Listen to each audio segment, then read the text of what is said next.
je suis pas là pour te vendre des formations juste dama ñëw pour apporter la benn valeur ajoutée valeur bi nga xam ne la majeure partie si traders yi dañ la koy jaay information et dañ la koy jaay lu cher donc man je me suis dit que la majeure partie des Sénégalais yi nga xam ne ay traders nañu tey dégguñu français et pour nga trouver benn formateur en français si wàllum trading c'est tellement difficile que quasi c'est impossible nga trouver ko donc je me suis dit que je vais commencer à faire des vidéos YouTube pour aider à la majeure partie des personnes yi nga xam ne sénégalais nañ en plus trader ñu mën a commencer de trader avec confiance ak xam-xam bu doy tu vois donc cause pour laquelle tey lenn kese la je vais te demander c'est de mettre en plein écran parce que forcément il y aura des distractions yi nga xam ne ce sont à côté ay vidéos yi lay distraire que YouTube dina la ko proposer donc pour nga mën a comprendre lii c'est juste que nga concentré à 100% parce que sans concentration da ngay sonal sa bopp rek mais doo fi comprendre dara et l'autre chose que je te demande aussi mooy vidéo bi seetaan ko ñaari yoon parce que première fois bi day permettre nga mën a comprendre tuuti et deuxième fois bi moo lay permettre nga gën a comprendre lu may wax ci biir vidéo bi donc pour ceci je t'invite à t'abonner, activer cloche notification bi commenter nga aimer vidéo bi pour permettre à d'autres personnes ñu gën a jot ci vidéo bi d'autres traders gën a gis li nga xam ne moo di trading et ñi nga xam ne aussi ñoom ay débutants nañu ñu mën a xam lan mooy trading et nan la ñuy def ba former aussi donc pour ceci on se donne rendez-vous ci sama graphique donc déjà fii nii nous on se trouve sur le graphique déjà on va prendre benn paire bi nga xam ne mooy euro dollar tu vois moom mooy paire le plus tradé au monde en fait. Et dans ce cas de figure, une chose est claire, boo leen ñëwee tak forcément les débutants dañuy bëgg dem trader li nga xam ne moo di gold trader yeneen paire te pourtant sans faire li nga xam ne moo di la fractalisation du marché alors que la fractalisation du marché c'est la chose la plus importante en trading. Déjà si vous venez tak vous allez voir graphique bi nii la mel tu vois léegi lii nii lu ko waral mooy je suis en 3 mois ba ñu gisee 3 mois la commencé fractaliser li nga xam ne moo di marché bi léegi. Qu'est-ce que je vais faire? Je vais commencer à analyser le marché déjà. On va commencer à définir l'analyse du marché. Donc, qu'est-ce que je constate? Ici, on a quoi? On a notre premier BOS fini à part d'ici.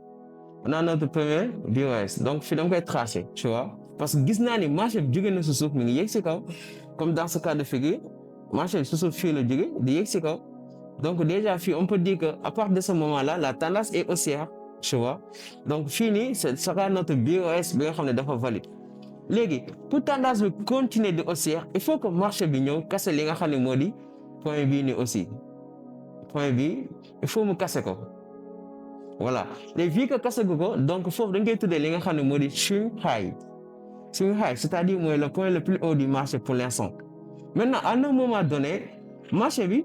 si c'est que dafa nekk en tendance yi nga xam ne mooy tendance haussière à chaque fois se retracer dafa continuer casser bi pour continuer sa tendance mais malheureusement notre dernier point le plus haut du marché da ko ñëw casser c'est-à-dire fii on a benn switch c'est-à-dire changement de tendance change of the caractère anglais noonu la koy waxee donc à partir de ce moment là fii dañu am li nga xam ne moo di switch ok je pense que vous le voyez bien. Maintenant, à part d'ici, on a une information importante. Information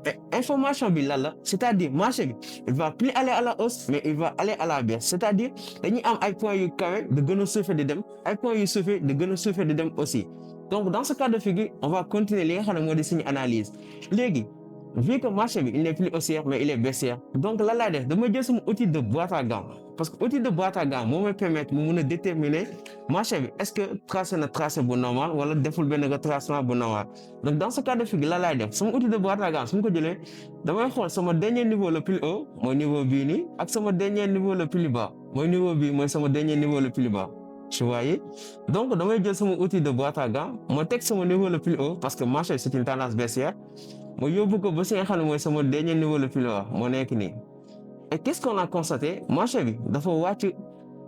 retracer jusqu'au niveau des 0,50, niveau du 0,1 million, continuer sa tendance baissière.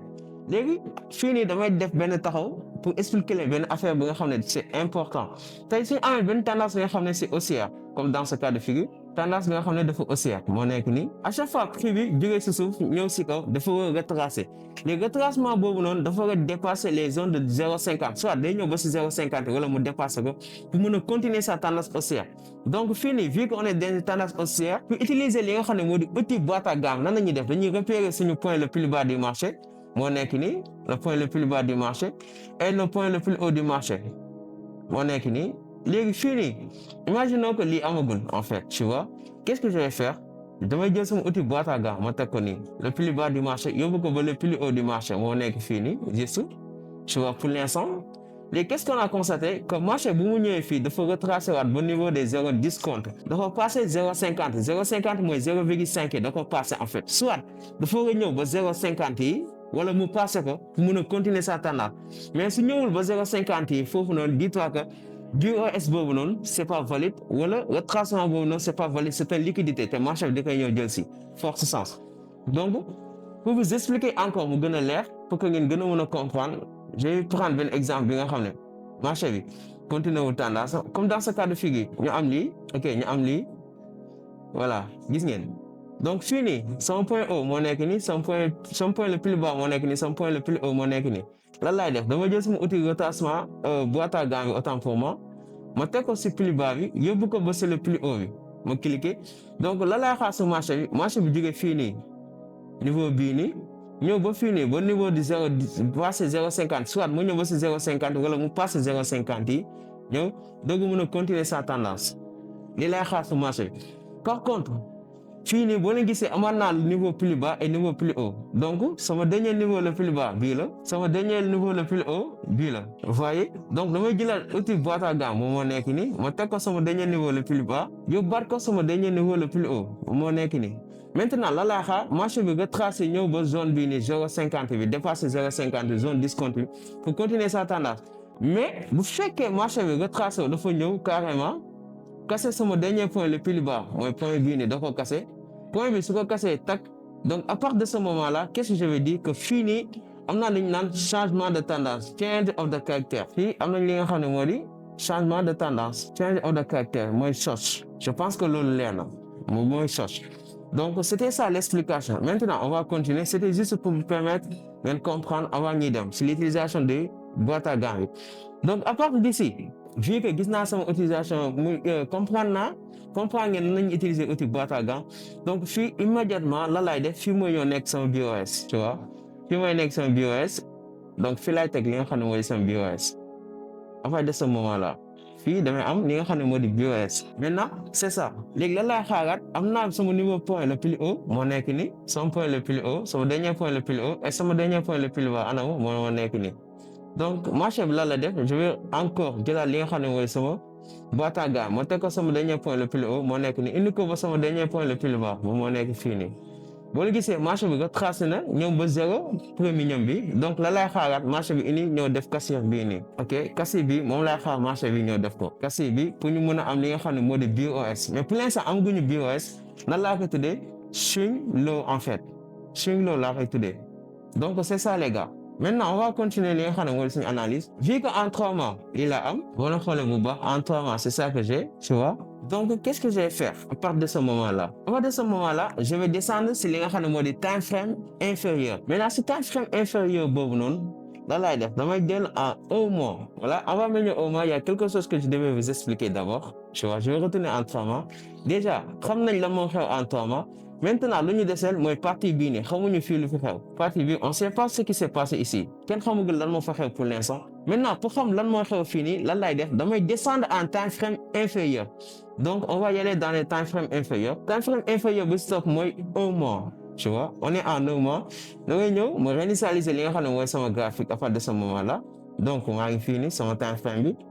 donc à partir de ce moment là qu'est-ce que je vais dire quoi il faut savoir que si benn time frame on peut pas avoir deux tendances comme en 30 minutes mun a am tendance haussière en 30 minutes am tendance baissière donc damay gis ay débutants de ko def si benn time frame nga gis ñu am fa deux choses donc loolu c'est pas possible si benn time frame on peut pas avoir benn marché bu haussier am benn marché bu baissière si benn time frame benn tendance kese nañ fa mun a am en fait donc c'est ça léegi fii nii dañuy ñëw si li nga xam ne moo di suñu time frame bi nga xam ne moo mujj su marché bi donc qu'est-ce qu'on a constaté à partir d'ici su ma jëlee sama boîte à gants ma teg ko sama point le plus haut du marché moo nekk nii indi ko ba sama point le plus bas du marché moo nekk point bii nii vous voyez bien moo nekk point bi qu'est-ce qu'on a constaté marché bi nga tracé na ba dépassé niveau 0,50 yi gis ngeen mais au lieu que marché bi wàcc ñëw kase fii nii wàccul lan la def dafa continuer sa tendance haussière c'est-à-dire fii nii on a une source à partir de ce moment là dañuy am li nga xam ne moom la ñu wax source. On a une source en, comment dirais-je, on a une source en un mois, tu vois. Léegi fii à partir de ce moment-là on peut dire qu'en un mois la tendance n'est plus baissière mais il est haussière. Pourquoi la tendance est haussière? Parce que am nañ li nga xam ne moo di source change of the caractère. Donc à partir de ce moment-là qu'est-ce qu'on va faire? Damay jëlaat sama petit boîte à gants. Maintenant fii nii la tendance est haussière damay identifier sama zone le plus bas du marché mooy zone bii nii. ma jëlaat identifier waa sama zone le plus haut du marché sama point le plus haut du marché mooy point bii nii ma jël outil boîte à gants bi moo nekk nii ma teg ko sama point le plus bas du marché yóbbu ko ba sama point le plus haut du marché moom moo nekk nii vous voyez bien donc la lay xaar marché bi normalement dafa war a chuter ñëw ba côté yii nii fii la war a jóge ñëw ba côté yii nii pour continuer sa tendance ñu am benn tendance yi nga xam dafa haussière mu créer fi BOS tu vois loolu lay xaar sa marché bi donc à partir de ce moment là mun naa ñëw ma tracer fii nii permettez-moi de supprimer dessin yi nii donc à partir de ce moment là mun naa ñëw ma tracer fii et dire ici que mooy sama dernier point le plus haut du marché foofu noonu ma tracer ko su ma ko tracer lan laa koy tuddee swing high c'est-à-dire prochaine BOS prochaine liquidité bi nga xam ne marché bi da ko war a jël donc fii nii suñu swing low bi ça a été protégé voilà fii nii ça a été protégé donc fii aussi suñu point bi aussi normalement ça devait être protégé marché bi da koy protégé en fait fii nii fii aussi dañuy am li nga xam ne moo di swing low suñu swing low mën naa def fii tamit swing low aussi tu vois parce que normalement marché bi fii da koy protégé vous voyez bien donc à partir de ce moment là xam naa lan moo xew en weekly je le sais déjà en weekly je sais ce qui se passe la tendance n'est plus baissière mais il est haussière maintenant ba léegi jeexagul la factorisation n'est pas encore finie dès ce qu'on va faire lan la ñuy def on va y aller encore dans un time frame beaucoup plus bas c'est-à-dire pour pouvoir analyser zone bii nii xam fii nii lan moo fi xew zone bii nii suñu bëggee xam lan moo fi xew voilà zone bii ngeen di gis moo def rectangle bu verte bi suñu bëggee xam lan moo fi xew dañuy descendre en time frame inférieur donc on va y aller en weekly dañuy jógee un mois ñu dem en weekly donc léegi damay réinitialiser li nga xam ne mooy sama graphique à partir de ce moment là donc maintenant nous sommes en weekly en monthly un mois qu'est-ce qu'on avait dit on avait dit que foofu la tendance n'est pas baissière mais la tendance était haussière donc fii on va venir aussi ñu def suñu analyse en weekly tu vois ñu def analyse en weekly analyse zone bii nii moom moo ñu intéressé zone bii ngeen di gis moom moo ñu intéressé donc à partir d'ici qu'est-ce qu'on a ici on peut dire que fii dañu am li nga xam ne moo di une tendance baissière qui est en train de se former mais pour l'instant on peut pas dire que c'est une tendance baissière lu tax parce que on n'a pas encore les meilleurs points yi nga xam ne marché dafa war a ñëw casser en fait je voyais bien fii nii on a li nga xam ne moo di BOS mën nañ tuddee fii mën nañ teg fii tuddee lii suñu BOS si on veut notre BOS lii mooy suñu BOS tu vois marché bi jógee na fii ñu teg suñu outil boîte à gants moo nekk nii ma teg ko fii yóbbu ko ba niveau le plus haut du marché moo nekk nii et qu'est-ce qu'on a constaté que marché bi retracé na jusqu'au niveau des 0,50 créé fii encore beneen BOS de ce moment-là. Puis aussi, on a notre BOS. Je vais tracer ici sur une BOS. Et idem, j'ai fait encore le même travail. Le même travail, ça consiste à faire quoi? On dirait que c'est un outil boîte à gants. Tel que jusqu'au mon dernier point le plus bas du marché. Yo pourquoi c'est mon dernier point le plus haut du marché. Tu vois, marché est fini. Yo bofi, watch out jusqu'au niveau des 0 qui continue la tendance. Donc, fi aussi, on peut considérer comme BOS bien qu'on est valide. Tu vois? Et on avait une BOS, vous valide aussi. On a notre BOS. Mais à un moment donné, marché il a créé une cassure important. Une cassure important. Si le point B, normalement, ça devait être un point B, c'est protégé, marché va casser. Mais malheureusement, marché de casser. Donc, à partir d'ici, on a forcément notre change of the caractère. En fait, de ce moment-là, on a un changement de tendance. Fini. Vous voyez bien? Changement de tendance, ça nous explique que les marchés nekkatul di dem le point le plus haut nekkatul di yéeg maintenant day wàcc donc fii nii aussi damay jël sama outil boîte à gants ma repérer sama zone bi nga xam ne moo gën a kaay moo nekk fii ak sama zone bu gën a suufee man ma teg sama boîte à gants ma xool ok su ma tegee sama boîte à gants marché bi jóge na si wàcc retracé ba niveau du premium wàccaat donc ici on a notre BOS qui est valide en fait. On peut venir ici et dire que notre BOS est valide. À partir de ce moment-là, notre BOS est valide en fait. Et je vais supprimer l'outil boîte à gants. Merci. Donc, les en weekly, on sait quoi la tendance, qu'est-ce qu'il est en train de se faire. Nous le savons déjà. donc on va y aller en daily pour essayer de gën a mën a analyser li nga xam ne moo di marché bi tu vois. Donc on va descendre en daily. Je descends en daily, dama réinitialiser li nga xam ne moo di graphique bi. Donc les points sont là.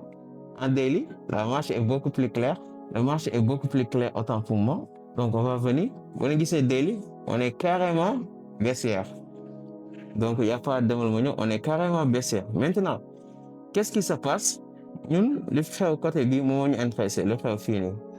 Diggante bii nii la moo fi xew. Le frère si diggante bii nii man moo ñu intéressé. Donc pour xam lu tax moo ñu intéressé, qu'est-ce qu'on va faire? On va y aller li nga xam ne moo di en 4 heures.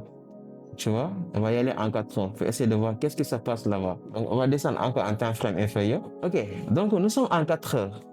Si vous voyez bien, nous sommes en 4 heures. Donc marché bi jógee na fii nii si ko fii wàcc def benn fort mouvement à la baisse. Si vous constatez bien, marché bi loolu la def un fort mouvement à la baisse. Donc à partir de foofu dañuy jël suñu outil boîte à gants ñu xool te ko suñu point le plus bu gën a kawe indi ko ba suñu point bu gën a suufee moo nekk nii. Et qu'est-ce qu'on a constaté? Marché bi nga tracé na ñëw ba 0,50 yi continuer li nga xam ne moo di chutam. Donc à partir de ce moment là lan lay xaar marché bi ñëw jël point bii nii forcément marché bi ñëw jël point bii nii pour continuer sa tendance baissière pour continuer suñu BOS. Donc à partir de fii qu'est-ce qu'on doit faire? À partir de fii qu'est-ce qu'on doit faire? su ma yegsee fii nag qu'est-ce que je vais faire? Je vais commencer à chercher li nga xam ne moo di les zones demande et de supply maanaam les ordres de bloc baissières et ou bien les ordres de bloc haussières parce que xam naa léegi marché bi lan lay def. Donc à partir de 4 heures mën naa commencer de chercher sama ordre de bloc. Voilà, donc fii qu'est-ce que je vais faire? Damay repérer sama premier ordre de bloc parce que fii nii le kii bi di jëlee fin nu mu tudd ça? Je peux l'appeler que fii la analyse la factorisation du marché di jëlee fin. Donc ici gis nañu marché bi ñoo na réagir fii nii. Donc on a une zone bi nga xam ne c'est une zone de supply, zone d'offre, tu vois. Marché bu mu yéegee ñëw ba fii dañ ko jaay donc forcément loolu c'est une zone qui est valide. Et ici aussi qu'est-ce qu'on constate que marché bu mu ñëwee ba fii aussi dafa jaay. À partir de ce niveau-là marché bi dafa jaay. Je vais mettre zone d'offre mais man j'ai repéré benn zone bi nga xam ne c'est hyper important. À forte sens marché bi su fa ñëwaatee marché peut créer benn affaire bu intéressant benn zone de supply de vente bu intéressant mooy zone bii ngeen di gis. Bougie bii nii c'est un bougie bi nga xam ne ce sont des bougies hors de bloc gis ngeen lii c'est un bougie hors de bloc en 4 heures laa ko gis tu vois c'est une zone d'offre. Voilà, à partir de cette zone d'offre boobu noonu on a li nga xam ne moo di les liquidités bi nga xam ne marché bi da ko war a ñëw jël si. Voilà, donc lii yëpp liquidité lay doon lii yëpp ngeen di gis fii nii donc lii yëpp liquidité lay doon en fait lii yëpp ngeen di gis ce sera de la liquidité en fait gis ngeen trendline bi yëpp liquidité lay doon sans liquidité bi nga xam ne marché dafa war a ñëw jël si tu vois. Donc marché su ko ñëw jël si maintenant qu'est-ce que je vais faire? Damay xaar marché bi ñëwaat ba sama zone bii nii damay xaar marché bi ñëw sama zone fii nii ma jaay ko. Donc fii lan la ñuy xaar scénario bi marché bi jógee fii nii ñëw casser point bii nii ñëw casser lii yëpp tu vois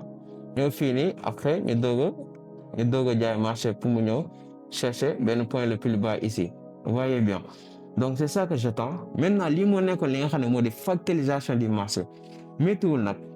c'est juste un peu complexe. Mais pour comprendre que il te faut nga seetaan ko benn yoon seetaan ko ñaar yoon ba ñetteel yoon pour nga mën a comprendre ko pour que mën ko def en fait. Donc si tu veux être rentable en trading je te conseille nga appliquer li ma appliquer tey nga pratiquer ko aussi parce que moo lay permettre nga mën a am sa rentabilité. Donc pour ça on se donne rendez-vous sur prochaine vidéo. Merci.